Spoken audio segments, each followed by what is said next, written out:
7 আৰু 8 নৱেম্বৰত মাতৃপিতৃক বন্দনাৰ বাবে ছুটি লাভ কৰিব চৰকাৰী কৰ্মচাৰীসকলে। 9 নৱেম্বৰত ছট পূজা, 10 আৰু 11 নৱেম্বৰত শনিবাৰ আৰু ৰবিবাৰ এই 5 দিন পিতৃ মাতৃৰ বাবে লাভ কৰিব।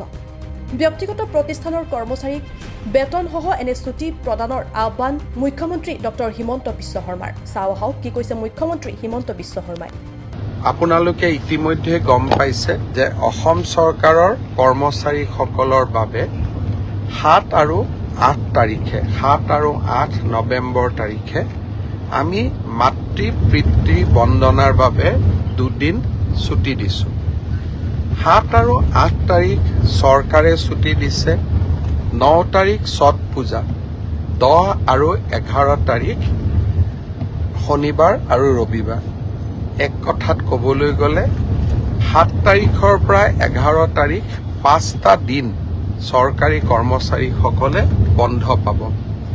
মাতৃ পিতৃ বন্দনাৰ উদ্দেশ্য হ'ল এই 5 দিন আমি যদি আগতীয়াকৈ পৰিকল্পনা কৰোঁ, মোৰ মা, মোৰ দেউতা, মোৰ শহুৰ, মোৰ শাহুক আমি বিভিন্ন মন্দিৰ, তীৰ্থস্থান বা পৰ্যটনস্থলীলৈ আমি লৈ যাব পাৰোঁ।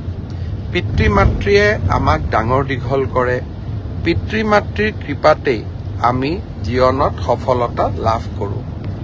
ব্যস্ত জীৱনৰ মাজত কেতিয়াবা পিতৃ মাতৃক আমি সময় দিব নোৱাৰোঁ। যোৱা 3টা বছৰ এই মাতৃ পিতৃ বন্দনাৰ কাৰ্যসূচী ৰাজ্য চৰকাৰে হাতত লৈছিল আৰু বহুতো লোকে গাঁৱৰ ঘৰলৈ উভতি গৈও বহুতো চৰকাৰী কৰ্মচাৰীয়ে দেউতাক মাকৰ লগত এই 5টা দিন সময় কটোৱাৰ ফটো আমালৈ পঠিয়াইছিল।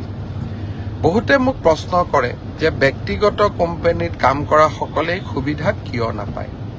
মই আশা কৰোঁ যে চৰকাৰে যেনেকৈ আমাৰ কৰ্মচাৰীসকলক এই সুবিধা দিছে, একে সময়তে ব্যক্তিগত কোম্পানীৰ স্বত্বাধিকাৰসকলেও এনেকুৱা যদি সুবিধা তেওঁলোকৰ কৰ্মচাৰীসকলকো দিয়ে আৰু বিনা বেতন নকটাকৈ যদি এই সুবিধা দিয়ে, আমাৰ সমাজখনত মাতৃ পিতৃ বন্দনা এক সুন্দৰ নিয়মলৈ পৰিণত হ'ব। মই আজি সকলোকে আহ্বান জনাম, বিশেষকৈ বেচৰকাৰী কোম্পানী, প্ৰাইভেট কোম্পানীৰ স্বত্বাধিকাৰসকলক পাৰিলে আপোনালোকেও 7 আৰু 8 তাৰিখে কৰ্মচাৰীসকলক ছুটি দিব। মই দাবী কৰিব নোৱাৰোঁ, কিন্তু আপোনালোকক মই বিনম্ৰতাৰে সৈতে অনুৰোধ জনাম।